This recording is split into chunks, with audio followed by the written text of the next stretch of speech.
Buen día, el día de hoy hablaremos sobre un enfoque general acerca de la toxoplasmosis en el embarazo, ya que esta es una enfermedad muy prevalente en Colombia. El tema va a ser visto por Daniel Archila, Ariana Argote, Carol Castro, quienes habla Heidi Verdugo, estudiantes de la Universidad Cooperativa de Colombia. La toxoplasmosis es una enfermedad parasitaria producida por el Toxoplasma gondii. Normalmente son los gatos los que contraen esta enfermedad por la ingesta de heces o de carnes de otros animales contaminados. Es en cuestión de días cuando el parásito se vuelve infeccioso y además este es muy resistente a la mayoría de los desinfectantes, por lo tanto es capaz de vivir en los suelos sin condiciones de temperatura y humedad que sean óptimas para él. Tenemos que la toxoplasmosis puede llegar a serias consecuencias en el desarrollo neurológico y salud visual del neonato, como resultado de una infección primaria en la mujer embarazada y inmunocompetente. Por ello es que varios países a nivel mundial están enfocados a la detección temprana de esta enfermedad durante el embarazo, ya que esta puede ser una enfermedad altamente prevenible.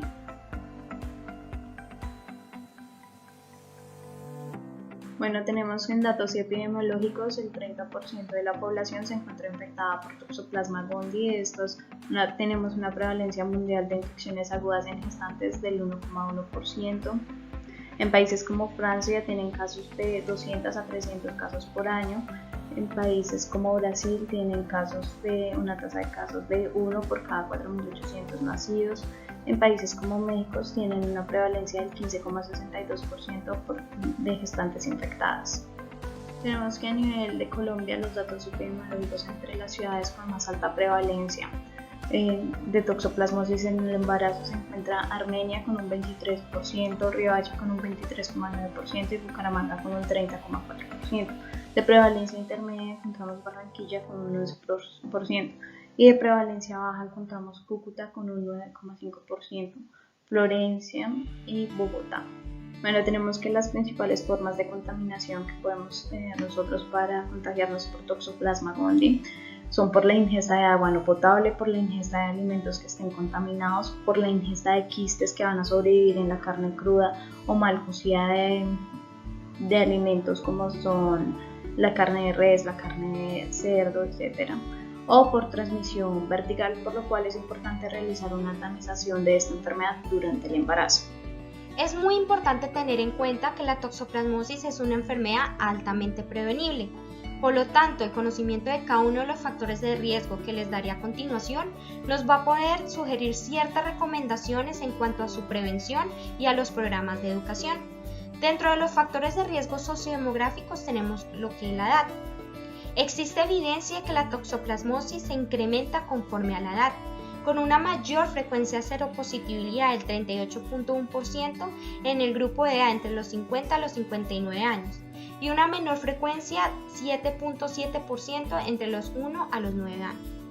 En cuanto al género, no existe evidencia significativa de la prevalencia por anticuerpos con Toxoplasma gondii en hombres y mujeres.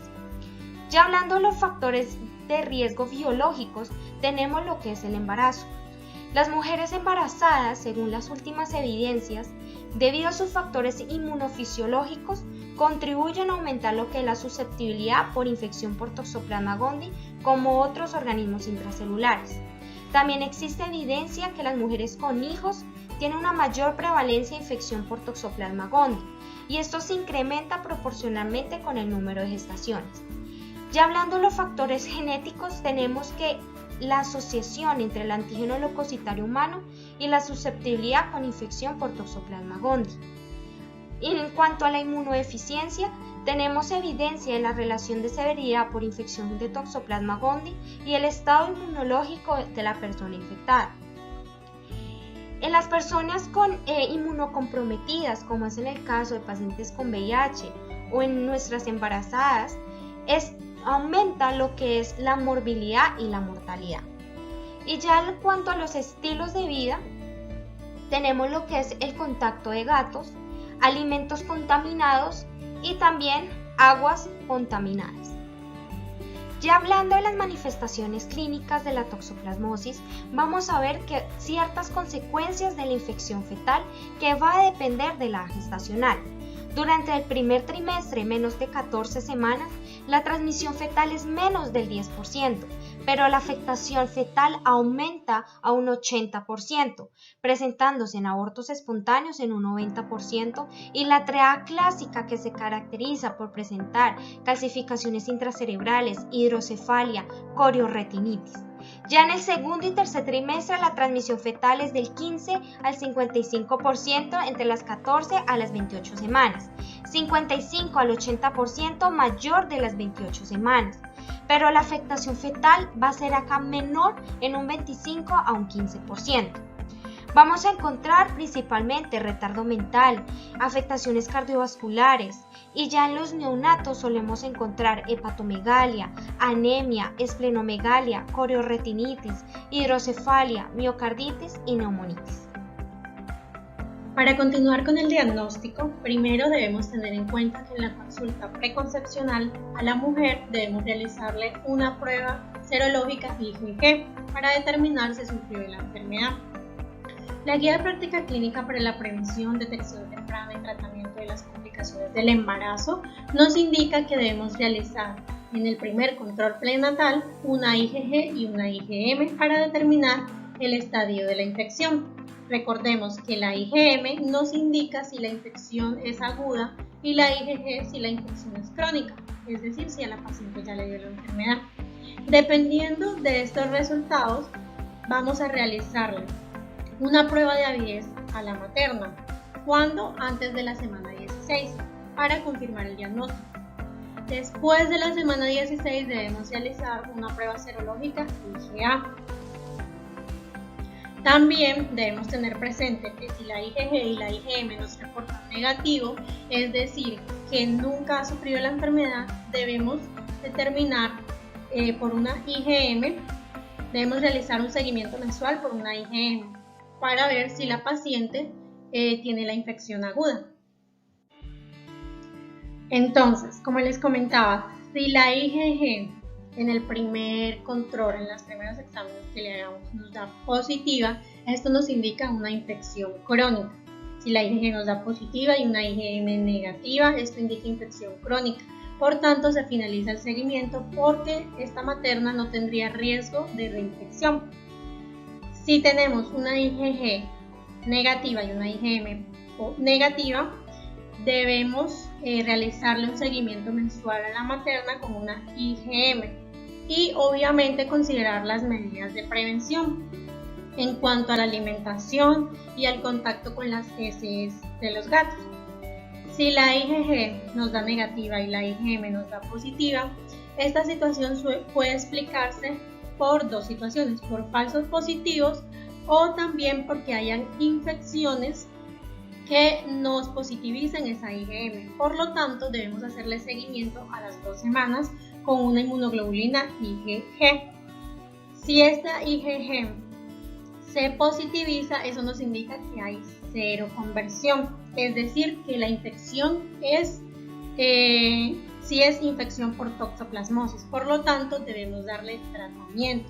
Entonces debemos hacer el seguimiento con la IgG hasta que esta nos dé positiva, ya que nos indica cero conversión y por tanto sí es confirmatorio el diagnóstico de toxoplasmosis y debemos dar tratamiento.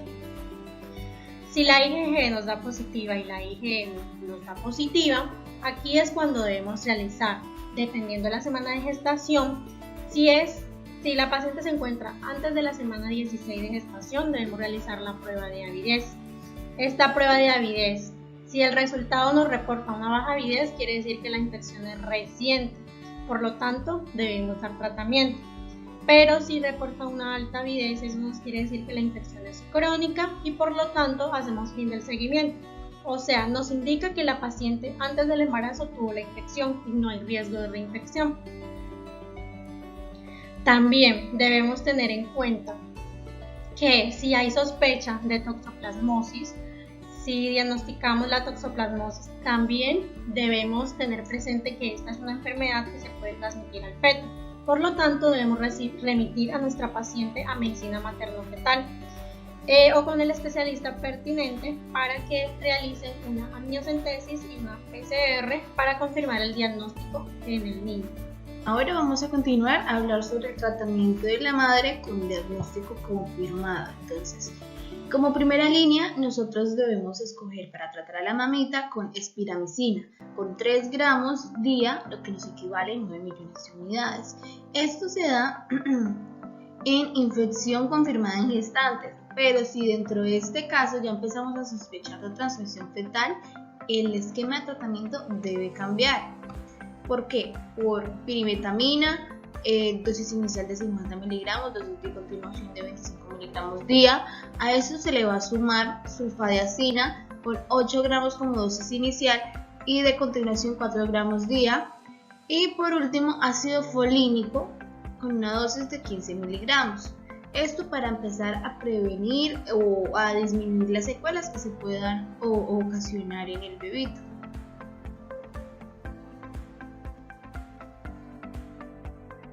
Bueno, ahora vamos a hablar del tratamiento que se le va a dar ahora al recién nacido. Entonces, ¿a qué niño se le va a dar tratamiento? Primero, a todo niño con diagnóstico de toxoplasmosis congénita y a todo niño sea o no sintomático y por un periodo de tiempo de 1 año.